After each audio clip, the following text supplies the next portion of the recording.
José Luis de Jesús. Salvo para siempre seré. Salvo para siempre, salvo para siempre. Salvo para siempre seré. Salvo para siempre, salvo para siempre. Salvo para siempre seré. Salvo para siempre, salvo para siempre.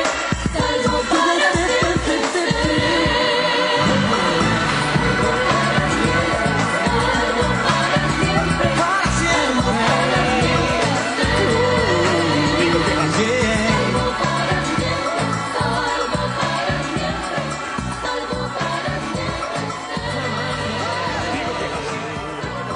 Para siempre, gracias. Olha, que bonito vocês estão com esses lenços. É como um símbolo de júbilo, de celebração.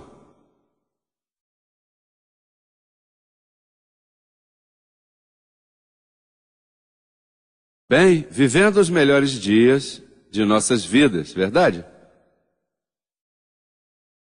Hoje é o dia que o sistema celebra a ressurreição do Senhor Jesus Cristo.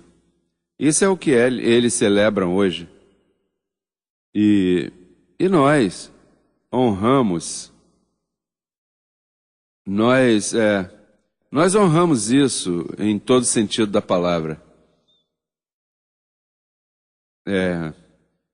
Depois da ressurreição de Jesus Cristo, tudo mudou.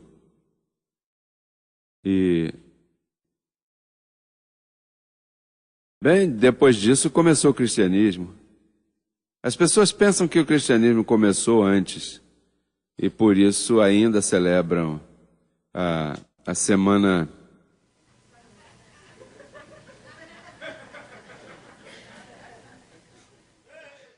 Assim disseram em Santo Domingo, quinta-feira da preguiça, e no Peru chamaram de sexta-feira preguiçosa e tem chamado assim.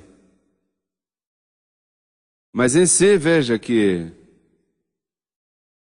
aí foi que se dividiu tudo, aí começou o novo pacto. A única coisa é que não se sabia, porque Pedro não tinha conhecimento, Pedro era um pescador. E mal, porque às vezes tinha que dizer a ele, não joga a rede para lá, joga para cá. Mas Jesus Cristo escolheu gente assim, que não tivesse conhecimento, para poder fazer seu plano. E então escolheu gente, ladrões, que coletavam arrecadadores de impostos. Ou seja, ele escolheu gente que não descobrisse quem era ele. Isso foi já predestinadamente que ele escolheu assim. Note que Paulo, o único que sabia, ele foi escolhido depois que ele ressuscitou, porque Paulo sim poderia identificá-lo. É como vocês identificam quem sou eu. Eu não tenho que dizer quem sou eu. A igreja é quem destapa a pessoa. Eu não estou aqui para destapar ninguém. O evangelho é quem destapa quem tu és. Note que a palavra para descobrir quem tu és te dá oportunidade. Por exemplo, Satanás, o querubim perfeito, diz, perfeito eras em todos os teus caminhos. Ele era perfeito. Lindo, todo mundo estava enamorado dele. Estava tão enamorado que o enalteceram dizendo, olha, que bem você faz as coisas, que bem você explica as coisas. E então, o Senhor o vestiu de toda a glória, lhe confiou tudo. E então, diz, perfeito eras em todos os teus caminhos, até que se achou em ti maldade. Não maldades, não precisa de muitas, é uma só. Maldade significa até que se sacou a verdadeira medida, que com tua falsa humildade guardaste por muito tempo. Então, o evangelho é quem destapa quem tu és. Tu sabe por que tu estás aqui? Porque o evangelho destapou quem tu és e tu sabes que és um escolhido. A palavra não é que eu caio bem a você e você cai bem a mim, não. Aqui o que está pelo meio é a verdade bíblica.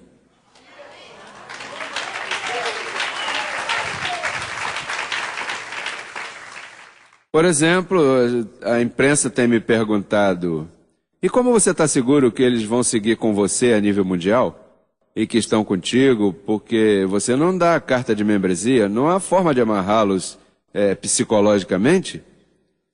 Eu disse: bom, é aí onde está o nosso poder, porque o nosso poder não é por convencimento de sabedoria humana. O poder deste ministério está onde está o poder, que é a verdade do Evangelho. E isso é o que te amarra. A você não te amarra que eu fiz bem, o que disse bem. O que te sustém aqui firme é um conhecimento que está estabelecido e escrito. E assim deve ser, porque senão, imagina, senão fracassas, porque não terás firmeza. De fato, o que dá poder, o que dá força à âncora para que o barco fique, quando fica bem ancorado, esqueça que pode vir o vento, que ele está ancorado. Por isso é que Paulo disse que o Evangelho é firme âncora de nossas emoções, de nossa alma. É a única forma que Paulo usa a alma, porque você sabe que depois da cruz o termo alma terminou. Agora é espírito vivificante. Às vezes eu escuto, essa manhã eu estava escutando um programa de um pastor evangélico muito inteligente. Que inteligente era! E havia um sacerdote bastante inteligente. O pastor tinha mais conhecimento que o sacerdote. E também escutei um pastor bem versado. Estava falando de espírito, estava falando da Trindade, e eu me perguntava e dizia: olha, tão sábio, essa gente estuda e se preparam bem. E como ele não pôde saber que o termo Trindade terminou faz 2000 anos atrás? E eu apresentava como se fosse atual. E quando falou da alma, falou de forma atual, quando a alma ficou atrás 2000 anos. Porque o homem foi alma vivente até que houve a ressurreição dos mortos. Na ressurreição entrou o termo espírito vivificante, não alma. Você não pode falar de alma nesse reino. Você vem aqui no púlpito e fala de alma, a congregação te pega e te mata num segundo, você não pode subir mais. E você sem saber, você acha que pregou uma tremenda mensagem e desce: tremendo muchacho, como eu impressionei, e não sabe nem que está liquidado. Aqui, nesse palco, tem que saber falar. Qualquer coisa te delata. Por isso não podemos convidar todo mundo para pregar aqui. Porque não vai suportar o fogo. O fogo queima a língua, queima a verbologia, o mata. Então, hoje se celebra a ressurreição. E estas pessoas que eu escutei me demonstraram a mim que eles funcionam como se Cristo não tivesse ressuscitado. Aí é onde está a blasfêmia. Aí é onde está a apostasia desses dias.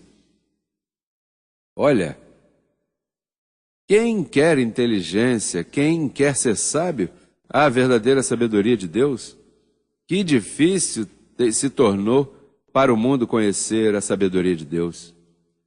De fato, a mensagem que eu queria compartilhar com vocês, o tema é, e perdoa a caridade que eu não te dei antes, que eu vim apressado, né? O que significa cair da graça?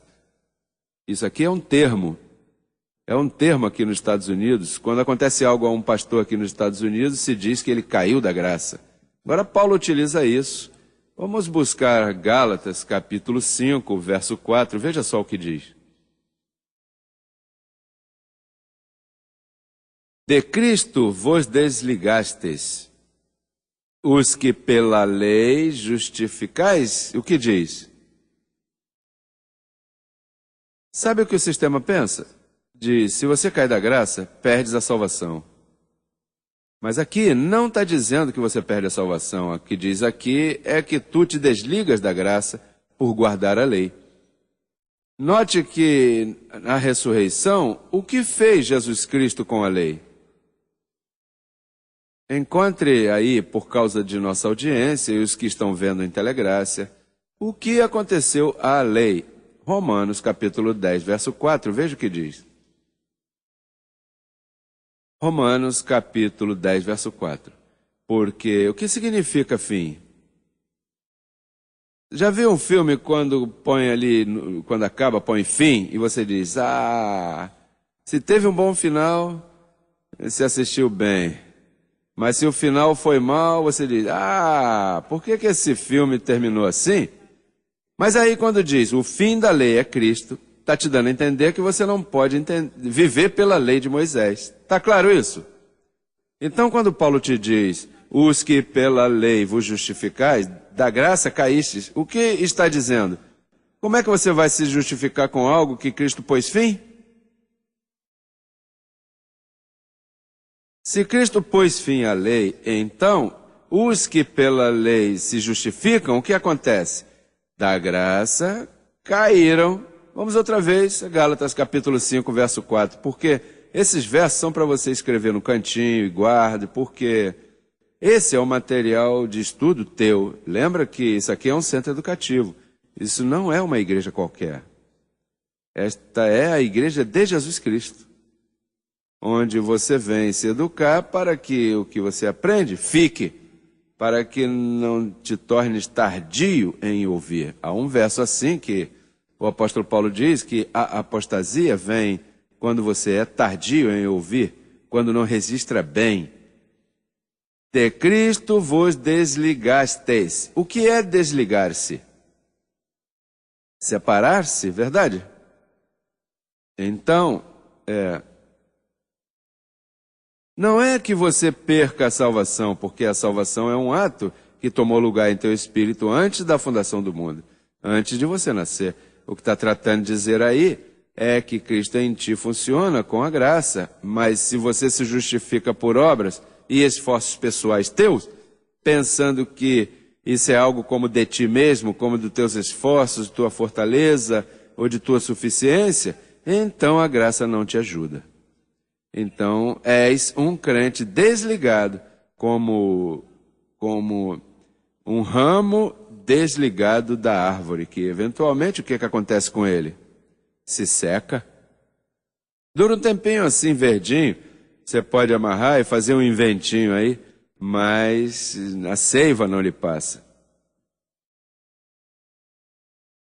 Perdes, vais perdendo a vida. Então, fica aí no esqueleto aí. Assim que estão os crentes hoje. Você vê essa gente que nos critica a nós? Estão pegados, colados com cola. Mas não tem vida, eles não sabem o que estão falando. A mim me dói até falar assim, porque tem gente que diz, você acha que você é o único que tem a verdade? Não é que eu ache que eu tenho a verdade. Não é que eu ache. É que uma coisa... Se é a verdade, é a verdade. A verdade não tem balance. A verdade tem extremo. Eu sou um extremista em tudo. Agora veja o que diz o verso 2. Gálatas 5:2. Vamos, como os judeus que iam ao contrário, eles leem para... Bom, vamos usar o termo deles, né? Ou a forma deles, perdão, deles.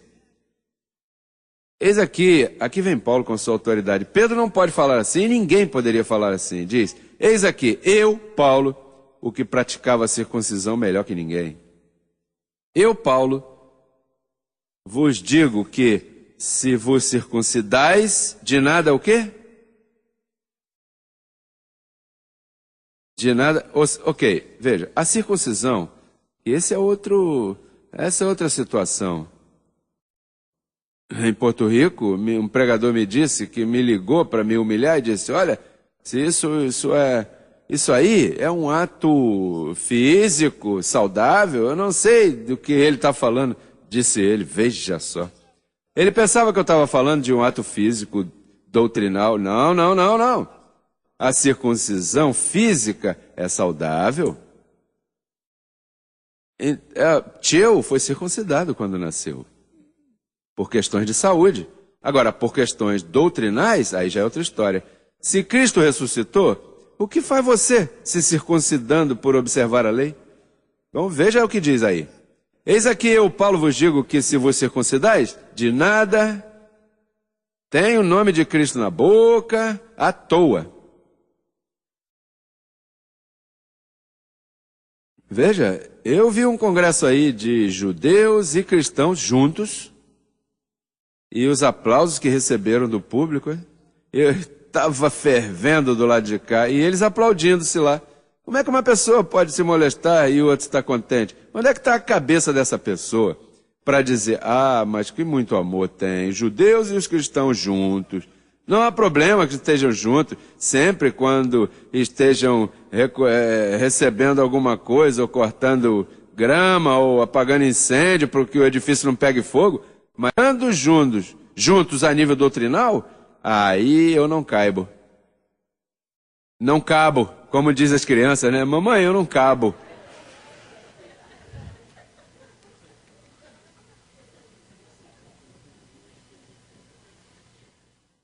Então, o Ministério Crescendo em Graça se enfrenta a um fenômeno mundial de ignorância, onde eles não sabem onde vão, eles não entendem, ou seja, eles não entendem que para você se chamar de cristão, você tem que ter uma doutrina.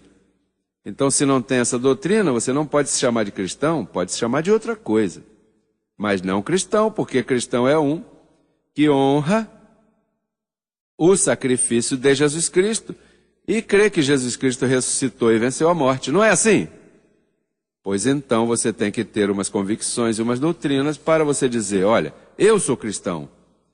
Mas você não pode dizer a mim, eu sou cristão e creio em Moisés e pratico a lei. Não, porque estás desligado. Ou eu sou cristão, mas tem que circuncidar-se, porque o Velho Testamento, a palavra de Deus, esse é o problema, a palavra de Deus diz que Jesus se circuncidou no 8º dia. E é verdade, ao menino, Maria o levou ao templo e o circuncidou, não ao 6º dia, não no 7º dia, símbolo de perfeição, senão ao 8º dia, símbolo de que faltava alguma coisa. 8. Não vá jogar, hein? E se joga, vai jogar o 678. 6, número de homem, hello, que é meu nome. 6. Quantos aqui levam esse nome também? Isso é um númerozinho, olha. Nesta semana me parou o motorista e me disse, olha, faz tempo que eu venho olhando o teu carro. Por que você tem esses números aí? E é bom, porque eu celebro a destruição do diabo, ou seja, o diabo foi destruído. Esse é o outro corte, né? Não diga só prosperidade, diga, bom, é que eu creio que o diabo foi destruído. E então, quando Cristo morreu, não só destruiu o diabo, tirou o pecado do meio. Esse é o segundo 6. E o terceiro 6 é que venceu a morte. E ao vencer a morte, olha, tirou o diabo, tirou o pecado, tirou a morte, nos deu imortalidade e nos fez prósperos com isso. Olha, o homem ficou olhando assim e disse, e isso significa isso? Ou seja, isso aí não é do diabo, mas eu estou te acabando de dizer que isso é a destruição do diabo? Por isso é que eu me atrevo a utilizar esses números, porque eu creio que o diabo foi destruído. Não que isso represente o diabo. Representa sim, em sua morte. Em sua destruição, aí representa.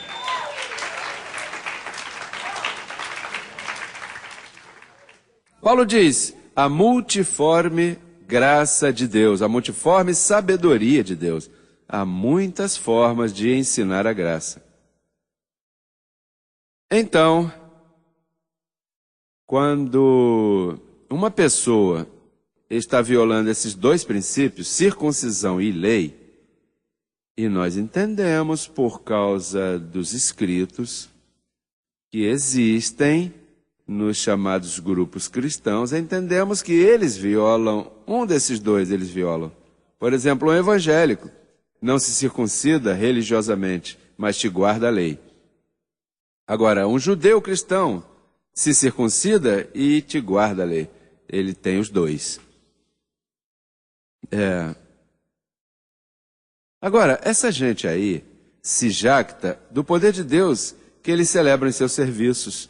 Eles, quando oram, clamam pelo poder do Espírito Santo. Diz: Senhor, manifesta teu poder. E há evidências que se manifestam poder. Mas é um poder? E esse eu não quero. Você tampouco, hein? Mas ele é bom, porque arrepia os cabelinhos, às vezes te cura, pode te curar. Agora, se te cura por esse poder, você fica escravo desse poder, porque tem que segui-lo, você imagina, tem que segui-lo. Com razão, Cristo curou 10 e um só voltou e os outros 9 disseram: muchacho, logo ressuscita, e isso não significa nada. Então, quer dizer que os cristãos de hoje, que se chamam cristãos, que não são, eles estão ausentes do serviço dos anjos. Porque a esses cristãos por aí, eu desejo que fechem essas igrejas. Eu não me atrevo a ajudá-los. Se eu sei que uma igreja por aí necessita de dinheiro para se manter em pé, eu não dou um centavo. Ao contrário, eu peço a meus anjos que acabem de fechar aquilo. Ah, mas olha que o pastor vive dessa igreja, pois que procure um trabalho e vá fazer outra coisa. Mas por tal de que pare de ensinar o que está ensinando, eu gostaria que todas as igrejas fechassem. Eu gostaria que fossem verdadeiras, porque aqui o que estamos é pela verdade. Portanto, eu estou a favor de que feche todas as catedrais do mundo. Eu estou a favor de que se feche todos os concílios evangélicos protestantes. Eu estou a favor de que os mormons fechem suas portas, Testemunha de Jeová. Ou seja, eu sou um desastre para eles. Nessa semana, pegaram um pastor em Springfield, Massachusetts, e esbofetearam ele por algo que aconteceu com ele, que não é permitido, em nenhum lugar é permitido, nem aqui é permitido. A única coisa é que aqui se julga com misericórdia por causa da posição da pessoa. Mas ele foi despelado, então ele se sentiu tão ferido que estava, eu não sei se foi assim, mas ele estava dando testemunho na rádio pedindo perdão. E um dos nossos o escutou. Se chama Luizito, eu creio que vai lá na igreja de Hartford, Connecticut. Eu não sei a qual delas vai, mas ele estava escutando esse programa e parece que ligou e disse: olha, você está sendo conhecido segundo a carne, não se deixe abusar assim. Defendeu ele. Então esse pastor convidou ele, foi assim, Rafa, convidou ele e participou e tal, e nos conheceu. E então parece que aceitou que ontem eu entrasse em linha telefônica através de todo Springfield, Massachusetts. Como é que se chama o programa, Rafa? Linha de Fogo?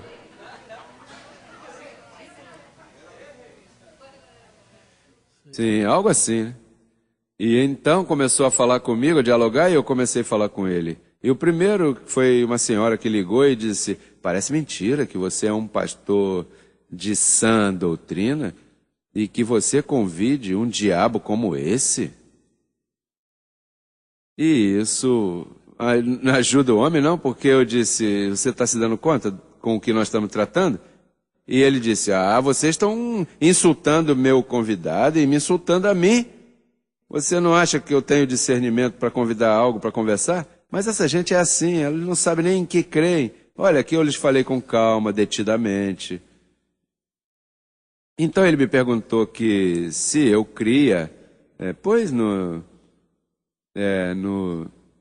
seminário de hoje, que estabelecem umas verdades, e eu disse: eu não posso crer nisso, número 1, porque os seminários de hoje estão baseados na santa doutrina dos santos apóstolos. O que está me dizendo isso? Que se os santos apóstolos estão metidos aí tem circuncisão e aí tem lei. E então, se tem isso aí, há verdade? Não há verdade, porque um pouquinho só de fermento fermenta toda a massa. Então, eu não sei como mais explicar essa situação. Eu não sei por onde dar mais aí.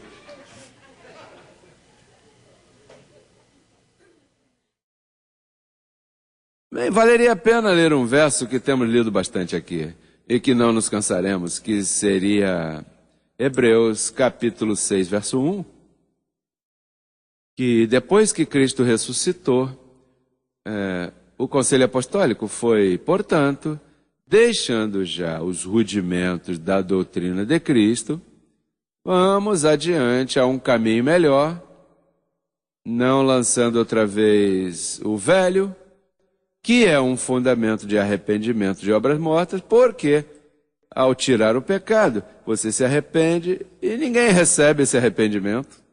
Senhor, perdoa-me. E ele diz, estou escutando um barulho aí. Ou você se mete no confessionário e diz, Padre, perdoa-me. Ele vai rezar um pouco de Pai Nosso. E ninguém escutou. Ficou ali no confessionário católico. Por quê? Porque esse é um fundamento de arrependimento de obras mortas. Então o que você faz com um padre dizendo, Padre, eu pequei? Está dizendo ao padre, e o padre a quem diz?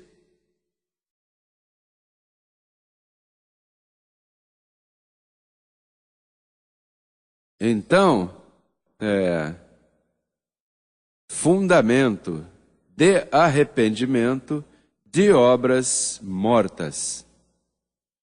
Então estamos vendo isso a nível mundial. Essas catedrais seguem com essa caixinha de se confessar. E o que faz o Papa? De que figura estamos falando nós?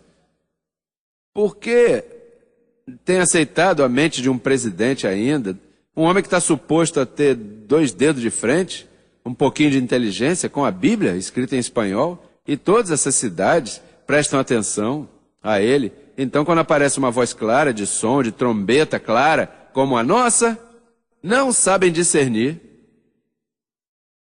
Estamos falando com uma situação bem séria. É algo sério que estamos tratando. É algo para se preocupar com o que estamos tratando nessa sociedade. Por isso é que eu não posso parar a luta e nem tirar a luva da cara deles. Eu tenho que seguir com calma. Eu estou numa etapa de silêncio agora mesmo, que é doloroso estar onde eu estou agora, porque eu não posso fazer muito e tenho que estar quieto. Isso aconteceu ao princípio nesse ministério. Eu fiquei 2 anos em Miami sem poder fazer nada. Isso não começou, ei, vou para Miami, pá. Não. Era buscando diretrizes de como é que eu vou fazer isso. Porque essa é a primeira igreja de sua classe. Então, como eu conhecia o outro, havia perigo de que em minha mente se manifestasse a velha levedura. Coisas do fundamento de obras mortas. Havia muito peligro. Portanto, eu estava desesperado em minha casa. Como é que eu vou fazer isso? Como eu vou começar ministério crescendo em graça? Eu estava contando a Lisbeth, que eu me lembro. E tenho que contar a vocês para contar o doloroso que foi esses 2 anos. Que um dia, eu disse, havia como um lugar de familiar e eu pus aqui, arrastei todos os móveis. Bom, eu vou acomodar aqui como tantas pessoas e quem vier. E fui numa lojinha dessas aí fora e comprei umas 12 cadeiras de metal, dessas baratinhas. E passei por um departamento desses que vende equipamento de escritório e comprei um quadrozinho e pus ali. E fui, convidei meu irmão, a irmã de Juan Ramos, que estava chegando a Miami naqueles tempos. Convidei uma família que eu conheci em Porto Rico. Bom, havia como mais ou menos 8, 9 convidados. E eu disse, uau, por fim vou começar isso. E esse dia pus biscoitinho, cafezinho, preparei tudinho, era 7h30, ia começar às 8. E como eu nunca havia estado tanto tempo esperando, eu já estava como 1 ano e uns meses esperando e metido aqui, em Miami, sem fazer nada. Eu não podia fazer nada. E me lembro que um dia me molestei com um programa de televisão e ouvi uma voz que me disse: em 10 anos, tu vais ser escutado por muitas partes, mas agora ainda não. Eu disse: ai, que alívio, mas era a internet, e nem existia internet naquele tempo. Então, portanto, tinha que esperar não somente 2 anos, eram mais 10. Pô, lembra que Deus é um Deus de tempo, até cumprimento do tempo. Às vezes Jesus de Nazaré dizia: não é meu tempo ainda. Ou não digais a ninguém que eu vos curei ainda. Porque que há um fator tempo. E então, ainda que seja, eu estava muito contente porque tinha 12 cadeiras e 9 iriam ser ocupadas. E eu tinha com quem falar. O que eu precisava era de ouvido. Como Drácula procura sangue, eu buscava ouvidos. Não orelha, porque orelha todo mundo tem. Orelha todo mundo tem. O problema é se alguém tem ouvidos para ouvir o que o Senhor diz. E isso existem poucos hoje. Senão isso aqui estaria abarrotado, teria uma fila aí, olha, sentado por lá, as pessoas sentadas por tudo isso aí, se tivessem ouvidos. Há um montão de orelhudos por aí, mas...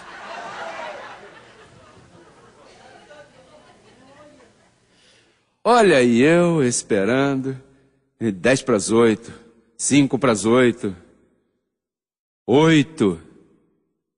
E de repente liga minha irmã e diz: ah, olha que meu esposo chegou tarde. E ligou Juan Ramos dizendo: olha que Carmen foi para comprar um carro e demorou muito. E ligou outro e disse: olha que... muchacho, quando chegou às 15 para as 9 não havia ninguém. E eu peguei aquela caixa de biscoitinho assim e disse: ah, ele, sai!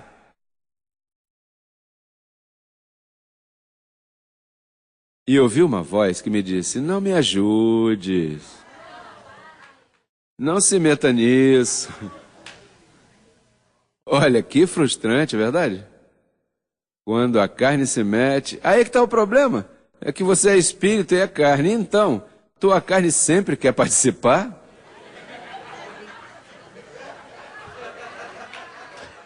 Tu não está vendo que ela vive contigo? Ela vive contigo e quer tomar parte. Olha, tem opiniões, tem seus planos, tem seu próprio tempo. Não é o tempo do espírito, é o tempo dela. Por isso foi que uma vez Jesus disse: o espírito é o que dá o quê? A carne. Sabe que essa semana eu estava escrevendo esse verso e escrevi de memória: a carne para nada aproveita, o espírito é o que dá vida. E então, ao lê-lo, dizia assim: o espírito é o que dá vida, a carne para nada... Ih, por que eu não inverti e pus a carne primeiro? Eu escrevi João 6,63. A carne para nada aproveita, o espírito é o que dá vida. Lisbeth, procura esse verso para mim. Então ela vem e lê ao contrário. O espírito é o que dá vida, a carne... ou seja, que até mesmo eu, a esta estatura, ainda a carne se apresenta primeiro? Põe o verso aí, João 6,63 para você ver. Olha, eu venho lendo esse verso faz mais de 30 anos. E ainda dizia mal. Até esta semana eu dizia esse verso mal. Como é que diz aí? Faltou um 6, disse Justin aí. Veja só como diz. Agora, a palavra espírito, ainda que... o teólogo por aí que está me escutando diz: ele não sabe que espírito é espírito, seja com E maiúsculo, com E minúsculo. O que me importa o que diz o teólogo? Eu sei o que Jesus está falando aqui. Veja o que está dizendo aí. Olha, o Espírito, ou seja, teu Espírito, não é Espírito Santo, não é Espírito de Deus. Ainda que o Espírito de Deus, porque teu espírito foi feito pelo Espírito de Deus. É como teu filho é parte tua. E se trata contigo, não com teu filho, mas chega um momento, não, estou falando com o papai, estou falando com o filho. Então tem sua própria identidade. Então quando diz aqui, o espírito é o que dá o quê? E a carne, o que diz? Então o que está tratando de te dizer aí é que você tem um espírito que já vem contigo assim, que em teu espírito há uma vida. Tua carne, olha, tua carne pode mudar, pode deixar de beber, deixar de fumar, deixar de dançar, deixar de se vestir dessa forma, daquela. Tua carne pode fazer um sem número. Bom, se mete no departamento de disfarce e máscara e faz qualquer coisa contigo. Pode sair vestido de lobo, vestido de ovelha. Tua carne pode fazer 1000 maravilhas, mas se em teu espírito não há vida... Não está vendo que tem que satisfazer o teu espírito? Tem que ser cheio. Tem que satisfazer-se. E teu espírito não vai deixar a tua carne quieta, até que esteja satisfeito. Olha, eu quando era jovem, eu era um viciado em drogas, mas isso não me satisfazia. Eu quero sair disso. Por quê? Porque meu espírito não concordava com o comportamento da minha carne. Então eu dizia à minha mãe, um dia eu vou mudar. E ela dizia, eu sei, meu filho, mas quando? E eu dizia, um dia, mamãe, eu sei, porque eu não gosto disso aqui.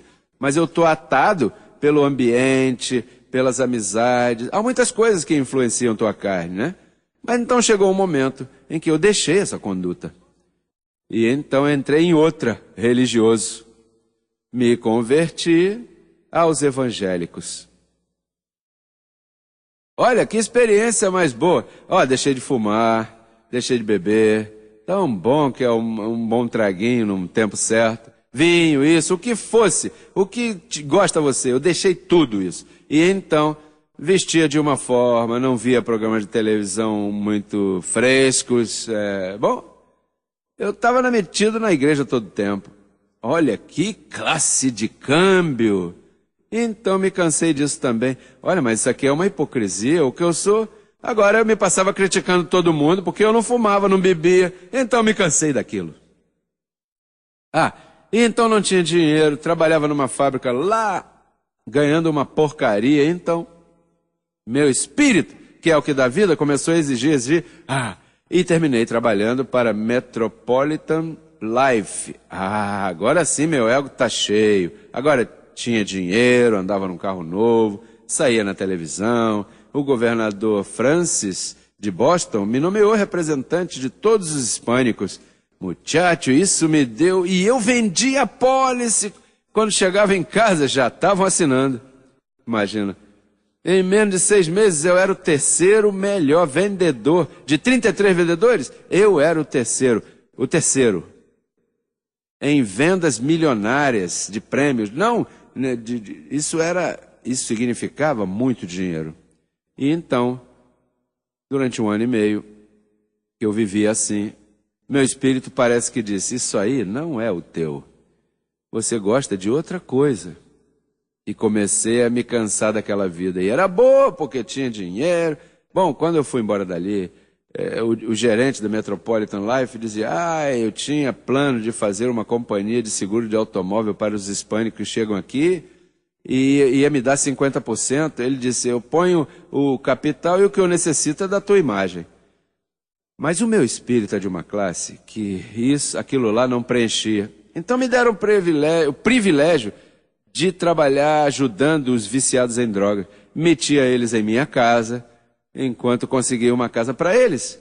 Então aquilo encheu. Eu tinha como 45 de sujo, limpo, negro, branco, hispânico, de todo tipo. E aquilo me preenchia porque eu ajudava com a palavra. E então depois me cansei daquilo também. Meu espírito dizia algo mais. Então me converti num pastor de igreja. E não sabia onde estava me metendo. Trabalhar com gente... Se você não conhece o evangelho da incircuncisão, As pessoas te matam. Por isso esses pastores se põem velho em questão de meses. Você já viu como eles são? E tem que estar até cantando, amado pastor, pobrezinho, porque já está morrendo.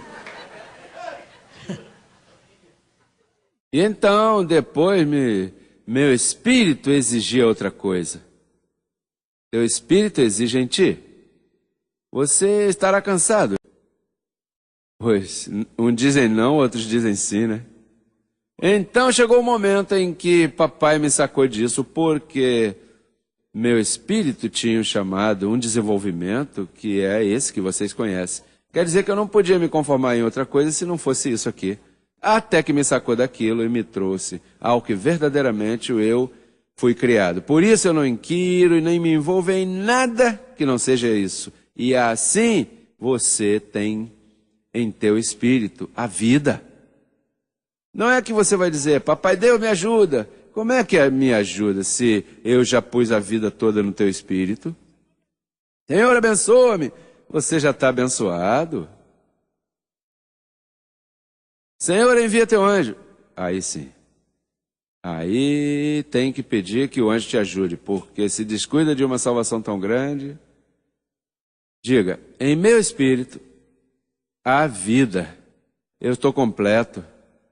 Não necessito nada. Eu não necessito que ninguém tenha pena de mim, nem tenham lástima de mim.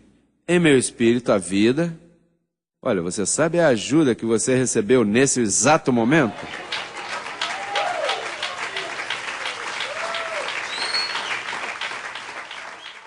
Você sabe que o mundo está gritando porque alguém lhe diga onde está o tesouro? Onde é que está a tua provisão? Tua provisão não está no homem. A ti ninguém pode ajudar, nem tua mamãe, nem teu papai, nem tuas conexões, nem teu amiguinho. É em teu espírito. Aí é onde está a vida em ti. Aí é que está tudo o que você necessita.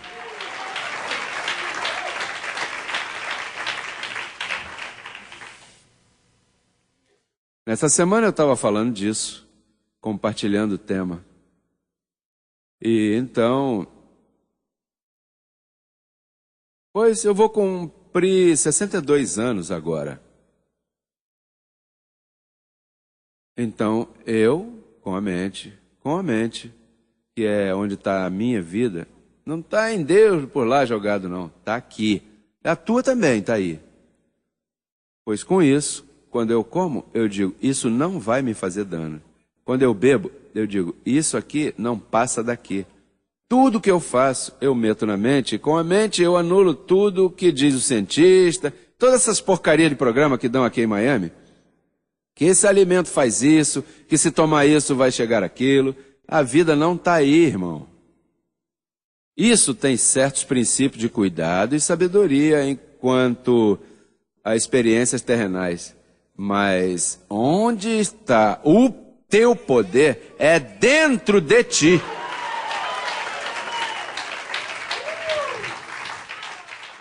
E até que você não o saque com tua boca, até que você não dê exercício à mente, deixa estar olhando para o lado e lançando a culpa no outro, até que você, de lá, comece a sacar o poder, comece a realizar, aí digo que isso é assim, digo que estou abençoado, e começa, muchacho, e isso te pega, te rejuvenesce, te cura as células, tira a enfermidade, te levanta como a águia.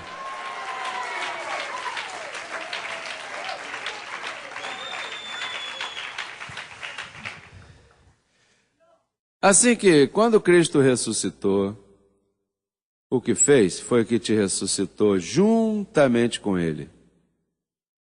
O homem te diz, não, batiza-te. Batiza-te. Guarda a lei. Circuncida teu filho. Batiza teu filho. E onde está o poder? Veja como Paulo disse. O que acontece é que Paulo parafraseava. Número 1, para esconder para estes tempos, porque havia que esconder tudo, porque tudo tem um tempo. Porque isso quem iria pregar era o próprio Jesus Cristo. Ele não iria deixar isso aqui com um homem. Não, ele guardou para ele mesmo. Ele disse, não, isso eu vou codificar tudo. Por isso é que uma vez Paulo disse, cerca de ti está a palavra, cerca de tua boca e de teu coração. Esta é a palavra de fé que pregamos, que se confessares com tua boca que Jesus se levantou dos mortos, serás salvo. Salvo de quê? Da vida diária, porque salvo tu estás desde que Cristo executou o sacrifício. Então eu vou concluir dizendo neste dia, e por isso eu estou aqui, porque eu queria compartilhar com vocês, não uma mensagem mais, senão pela necessidade que eu vejo em que a amada se edifique bem, especialmente nessas últimas etapas ministeriais, que de repente há uma destapada de panela e a pessoa diz... A pessoa se surpreende de coisas que acontecem, é verdade? Ele diz, como é possível? Por isso é que eu digo que nem tudo que brilha é ouro. Nem tudo que brilha é ouro. Onde está o poder, está em teu espírito. Aí há muito poder encerrado. E aí há muita ajuda para ti. A única coisa é que essa ajuda sai com o conhecimento e a pregação de Jesus Cristo. Se Jesus Cristo não prega, você lê e lê e lê e lê e não vai poder ver. Mas se Jesus Cristo te explica, Jesus Cristo, o homem, te explica, ele dá vida, que de ti há umas classes de provisões internas.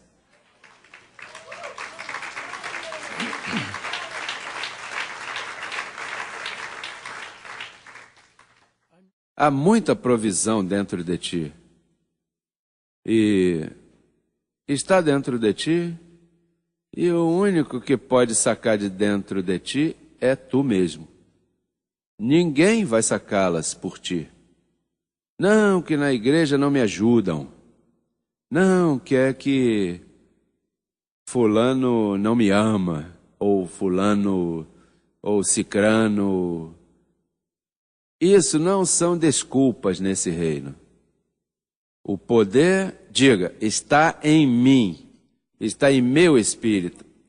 Deus pôs aí, desde antes de eu nascer, e o ativou, o poder de Deus, que é o evangelho da incircuncisão. Se eu conheço a incircuncisão, conheço o poder de Deus. E se eu conheço o poder de Deus, está em minha boca. E se confesso a palavra,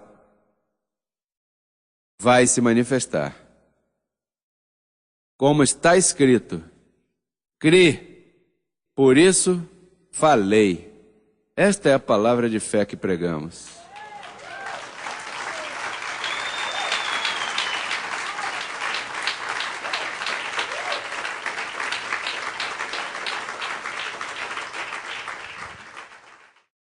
Vamos estar em pé e podemos dizer ao mundo, através de nossas câmeras, que já veem milhões de pessoas.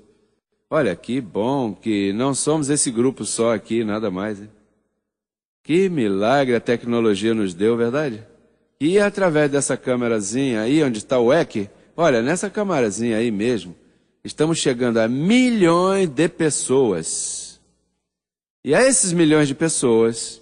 Assim dissemos, verdade que sim, faz tempo, a esses milhões de pessoas, estamos lhes dizendo uma informação, dando-lhes a conhecer que no espírito deles, não é em Miami, nem é em Cuba, nem é em Honduras, não é no semi-ambiente onde a vida está.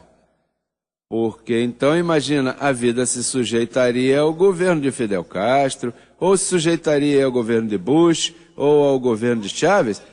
O poder não está aí. O poder e a resposta a tuas necessidades estão em ti, em teu espírito, a vida.